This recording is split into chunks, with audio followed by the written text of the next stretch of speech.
Naisip nyo ba na gusto rin sumabay sa tech ng ating lolo, lola at nanay at tatay pag-usapang tech? Pero ito nga ang problema natin kasi sobrang bilis mag-innovate ng mga tech ngayon. Pero ang problema sa sobrang bilis ng innovation ng tech ngayon, hindi na sila mga catch up. Pero may solusyon tayo dyan.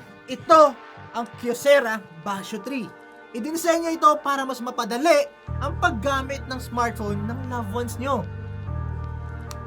Malalaki ang font at may mga madaling makita na buttons for easy access. Itong nasa baba, quick shortcuts yan for call, home screen at messaging para di na nila kailangan maghanap. Sa specs pala nito, ang Kyocera Basio 3 ay merong 3GB of RAM at 32GB internal storage na expandable, syempre. Android Nougat na rin to, kaya pwedeng mag-install ng mga paborito nyong apps. Sa performance naman, medyo goods naman yung phone, saktuhan lang, pero nakakalaro ito ng mga games kagaya ng COD-M at ML. Pero nga dahil hindi naman ito for gaming, hindi ito high-powered dahil naka Snapdragon 430 lang ang chipset nito. Imbes na 3-point navigation button, may clear wordings para mas mabilis siya maintindihan. Meron siyang capture para sa screenshot, back button, and syempre magpapauliba ang recent para sa tabs. Sa camera naman, ito ang kakaiba. Slide mo lang, automatic bubukas ng camera app. Sa usapang battery naman, meron siyang 3000 mAh at naka-Type-C na din to para hassle-free. Ito talaga ang secret weapon ng phone na to. May dedicated flashlight siya na pwedeng hinaan o lakasan ng ilaw. May blinker mode din kung kakailanganin man.